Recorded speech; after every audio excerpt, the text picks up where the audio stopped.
Hi guys, today I will show you how to add border on a video in DaVinci Resolve. So let's get started. Make sure your clip first of all is selected and then go in Effects. From here we are going to choose Effects again and Color Border. Double click and automatically it's applied. Move the effects so we have more working space. And now the fun part. In Effect panel, here you can customize the border. So let's try it. Soft edges, and it's like vignetting, but let's leave it like this. Border width, corner radius,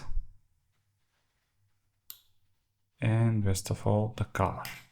So let's choose color and make it like this, wooden.